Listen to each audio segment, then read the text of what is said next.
Saya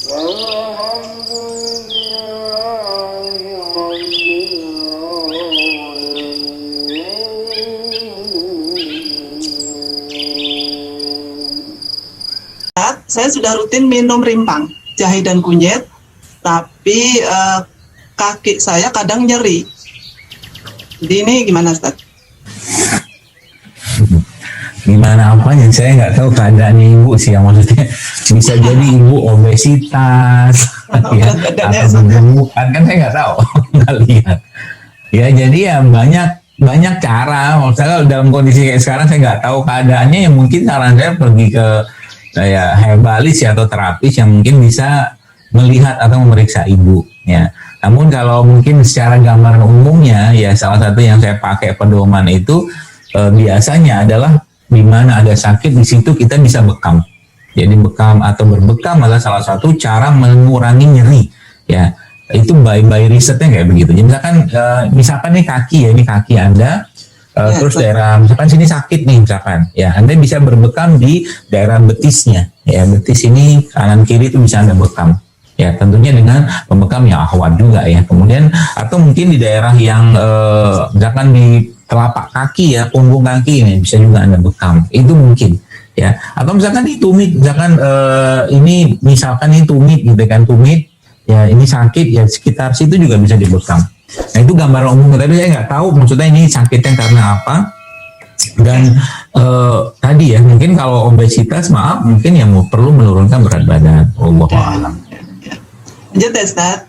Assalamualaikum, Ustaz. Izin bertanya, untuk rebusan rimpang, apakah cukup 1 gelas di pagi hari dan 1 gelas di malam hari, atau boleh sepanjang hari, Ustaz? Jadi ditambahin air terus gitu sepanjang hari.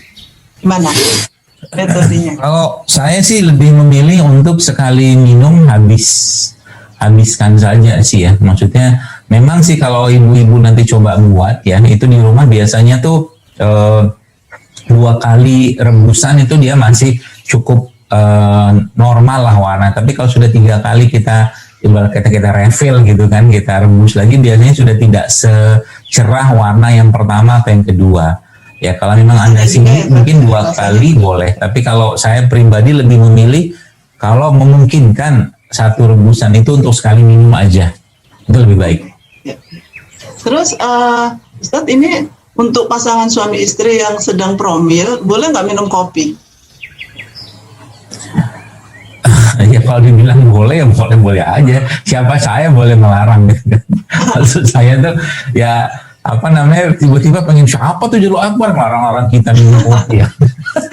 Yang kalau ditanya apakah ada masalah dengan minum kopi kalau promil, ya kalau dalam konteks dia untuk apa ya, sebagai antioksidan. Kalau ibu-ibu baca postingan saya tentang kafein asid itu di kopi ada. Makanya kafein asid itu bukan hanya ada pada kopi sebenarnya ya. Itu banyak pada yang lain juga. Makanya kemarin ada postingan saya tentang kopi campur kunyit. Nah, coba lihat di Instagram. Nah itu malah justru itu bisa meningkatkan kesuburan. Ya, jadi kopi sama kunyit itu bisa meningkatkan kesuburan. Tapi paling bagusnya ya memang kopi jangan sering-sering ya. Kopi jangan sering-sering karena kopi itu sifat dia sendiri asam. Ya, asam. Maka bagi yang lagi promil ya jangan terlalu banyak kopi, apalagi kopi susu, apalagi susunya bukan susu tapi kental manis, pakai gula, pakai es, nah sudah sadaqallahul azim itu. Ya, saya good way, Ustaz. Ya, ini ada pertanyaan lagi. Assalamualaikum dokter, saya mau bertanya, pasangan saya mengalami perut kembung bergas sejak 1 bulan ini. Beliau perokok, tapi sejak awal tahun ini saja sampai sekarang. Nah, untuk saat ini saya sudah berikan madu kunyit bermerek ZMAX. Sebenarnya saya mau buat racikan, tetapi karena sering tugas keluar kota, jadi saya beli yang bisa dibawa kemana-mana. Diminumnya sebelum makan 3 kali dan malam. Diseduhkan dengan gula jahe gitu. Nah, Ustadz, ini berkhasiat nggak pertanyaannya? Ya insya Allah sih berkhasiat. Cuman kalau untuk yang case kayak begini ya, kembung-kembung seperti itu, saya lebih menyarankan untuk mengkonsumsi herbal-herbal yang sifatnya hangat ya, kayak jahe, kemudian lengkuas atau serai ya, atau mungkin rempah-rempahan. Kan bisa kalau beliau mungkin pergi keluar, sekarang tuh banyak tuh wedang uwu. Wedang uwu itu juga termasuk wedang yang hangat ya, uwu ya. Itu mungkin yang ibu-ibu yang dari Jawa mungkin tahu tuh. Ya, itu wedang uwu itu salah satu wedang yang hangat. Tapi kalau tidak mungkin Anda bisa dapatkan atau cari kan rempah. Sekarang udah banyak yang jual kok, mungkin rempah-rempah kering gitu kan yang bisa dibawa kemana-mana. Jadi nanti kalau beliau makin keluar kota ya udah disambungin aja itu untuk beberapa hari, minum 2 kali sehari, khususnya waktu pagi dan malam mau tidur. Itu mungkin saran saya. Ya, wedang uwu. Kemudian ada lagi Ustaz yang bertanya tentang obat herbal yang bisa kita buat untuk sakit vertigo Ustaz. Jadi untuk vertigo. Vertigo. Iya. Vertigo sih pengalaman saya pakai herbal-herbal yang hangat atau panas saja Bu. Insya Allah membantu ya, kayak cengkeh ya, jahe ya, lengkuas, serai ya. Cengkeh, jahe, lengkuas, serai, tambahkan sedikit dengan pandan, itu insya Allah membantu. Ya, membantu. Sama kalau vertigo, saran saya mungkin coba rutinkan berbekam. Ya, ya. Itu sangat membantu ya pada kasus-kasus vertigo insya Allah. Lagi Ustaz, pertanyaan Pak Dokter, saya pernah baca sekilas, jika ingin membuat susu kurma, sebaiknya tidak menggunakan nabis yang dicampurkan dengan susu. Mohon penjelasannya. Saat kondisi sekarang ini, di mana kita semua perlu untuk menjaga imunitas, mohon informasinya, ikhtiar herbal atau resep herbal yang tepat untuk meningkatkan dan menjaga imunitas untuk balita, Ustaz. Iya.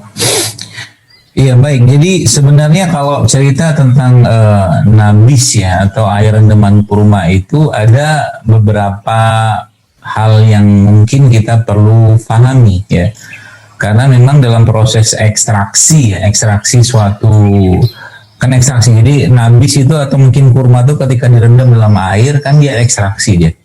Nah emang ekstraksi ini setahu saya memang kalau dibiarkan lama-lama itu memang bisa memicu munculnya alkohol ya. Maka memang untuk kehati-hatian yang saya pahami, memang kalau bikin susu kurma itu mendingan pakai kurma aja ya, bukan kurma yang direndam ya. Apalagi yang direndam itu kurma-kurma yang sifatnya kurma rutop ya, kurma basah ya. Kurma basah itu setahu saya juga akan cepat sekali ya terjadinya proses. Ini kan kalau gula ketemu air kan lama-lama dia akan fermentasi gitu lama-lama. Dan makanya air nabis seperti itu tuh biasanya kita sarankan cuma maksimal 10 jam aja. Setelah itu jangan dikonsumsi ya, dibuang aja. Itu. Nah kalau untuk bayi ya mungkin atau balita atau anak-anak ya mungkin paling gampang ya kayak saya di rumah ya, misalkan ya saya cuman anak-anak itu ya kasihnya madu habas soda, jadi habas soda kapsul serbuk itu ya saya masukkan dalam cangkir kecil ya, kemudian saya ya campurkan madu ya, saya cekoin gitu kan ke mulutnya dia gitu. Anak-anak udah paham gitu. Jadi kalau mereka udah lagi nggak enak badan atau mungkin saya butuh memboost imun mereka ya saya akan kasih itu, paling gampang ya. Atau mungkin ya tambahkan dengan probiotik ya mungkin cairan-cairan probiotik yang ibu bisa dapatkan juga sekarang banyak yang jual itu bisa ditambahkan juga untuk menguatkan imunitas mereka. Itu Allahu a'lam.